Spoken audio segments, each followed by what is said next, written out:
So we're going to do a little, we'll do segments that I like to call watering thoughts.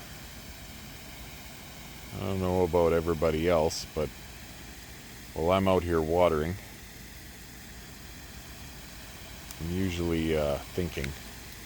It's one of my few chances where I'm not super busy with a whole bunch of distractions, and I actually get time to think. So what I was thinking about for this segment of watering thoughts is farming on a budget. So there's a few things that I've bought, like $500 things that I thought were essential for managing my time out here, because I have a few businesses that I run, and I'm pretty busy.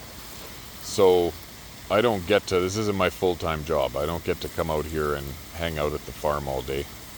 It's usually an after 5 or 6 p.m. thing when I have a chance, sometimes once a week, sometimes 3 or 4 times a week when stuff has to get done, like the fencing. And in case you're disturbed by me jetting my tomatoes, my wife also doesn't like it. I'm not hurting them. It's not breaking the branches. It's not as bad as it looks. I just realized in the video it looks much worse than it is. But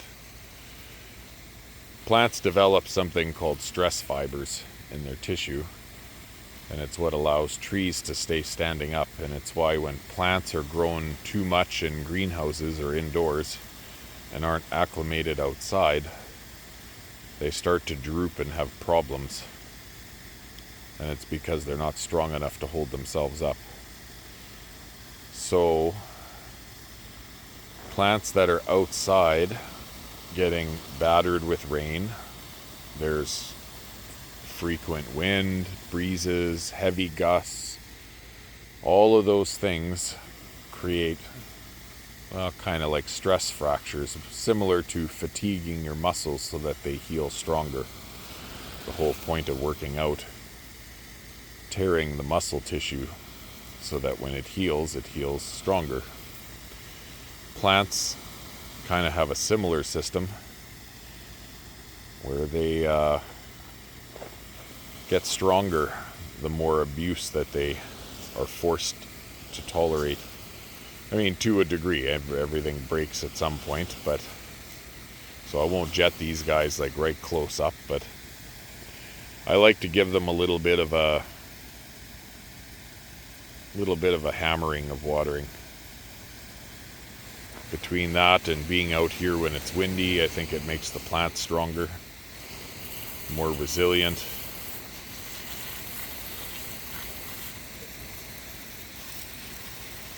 So anyways, farming on a budget, yeah, I don't have a lot of time. So, things like a walk behind tractor or something that allows me to weed like I did between these tomatoes without spending 5 or 6 hours out here weeding is hugely beneficial. So I usually try and manage my purchases to essential things that are going to have the biggest impact on either planting or weeding or harvesting. So I want a potato harvester, for example, because I have hundreds and hundreds of tomato plants. So that's one of those big scoop things with the tines, and it scoops through the hilled potatoes and leaves the potatoes laying on the ground behind. So the problem with that is they're really expensive. They're a few $1,000s, and I just don't know that I can justify spending that much money on making harvesting potatoes that much easier. But when there's hundreds of plants, the idea of harvesting them all with a pitchfork kind of makes me cry a little bit inside. So I have been heavily considering it. So I watch Facebook, Kijiji, looking for a used one, something that'll work on my equipment. I'm not going to have to buy another tractor to use it. And that's how I get a lot of my stuff, is secondhand, because I don't necessarily need to buy something brand new. But there's been a few things I've bought, and then a lot of stuff I've just waited till I found a deal, like the John Deere tractor, that riding mower my uncle left me. So I just kind of collect things that I find that are an exceptional deal. A lot of these water totes, I got for 40 or 50 bucks. 5 or 6 of them were free. Just kind of waited till people were moving and had to get rid of their tote they were using for rainwater, rather than spending like 150 bucks on one, because I want it right now. So I've just been collecting them slowly. That BCS walk behind tractor, I really wanted one, but they're $6,000 or $8,000 new with the rototiller, which is a lot of money, and I have to wonder if it's even worth it. I know they're intended more for small commercial scale farms, which is almost the point that our farm has gotten to, but I had a hard time with that much money, which is why I didn't buy one. And then one popped up for used. It, wasn't running great. Her husband used to rotor-till, and he passed away, unfortunately, and she was getting rid of it, but it didn't want to run right because the carb was all gummed up, fuel was all gelled, which I knew would be a pretty easy fix. So I got it for 2,500 bucks, which still was a lot of money, but way cheaper than a new one. And I thought it would be a good chance for me to see if it was going to be life-changing on the farm or not. And it's a pretty intense machine. It's, a lot of the attachments are expensive and I don't need them. It's hard to find used ones because it's kind of a specialty machine. Not everyone's got one.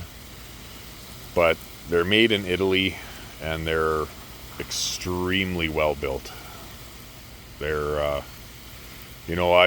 I've tore through 3-inch roots with that rototiller, and it will just tear through it like nothing and barely bog down.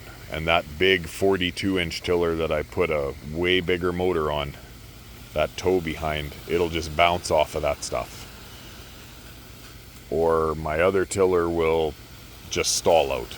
It'll just jam and lock solid. And that little thing, it just seems like nothing will stop it when it's tilling. It's pretty impressive. So I can kind of see there may be one of those things that you get what you pay for. They're expensive, but you're getting one of the best walk behind, mid-sized tractor that you could buy. So for me, new, I don't need it that bad, but used, it was definitely worth it. It's why I don't have a nice tractor with a front end loader. I'd love to have like a medium-sized Kubota with a loader and a PTO and a 3-point hitch, and have all of the stuff and attachments for it. But it's 15 to 20 grand for one, and I just can't justify it. Now if one pops up for 5,000 used with some attachments, I might be tempted to have a look at it. But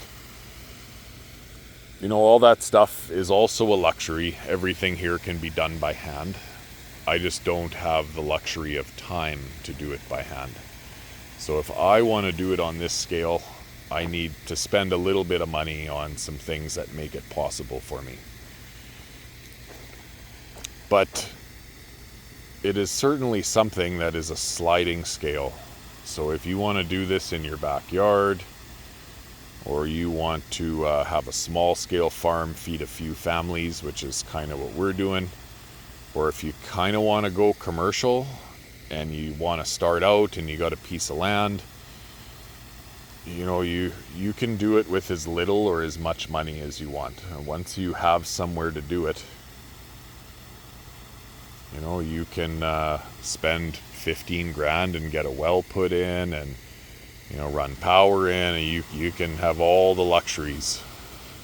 Get a nice new tractor, easily drop $100,000 on just getting set up. Or you can spend a couple thousand, get some hand tools, a rotor tiller, a used one, break ground with it, and I mean, it'll be tough and it'll take a little longer, but you certainly can do it. So I just don't want people to think that you have to buy fancy equipment. Most of the stuff here was free or very cheap and used. This shed was $50 on Facebook. It's like a metal shed. Doesn't get much better than that. So I threw it on the trailer and brought it out. So if you're thrifty, which I am, you can find good deals. And you don't have to go out and break the bank to get started. Okay, I gotta extend with another hose to do the other trees. I'll be right back. That's watering thoughts for today.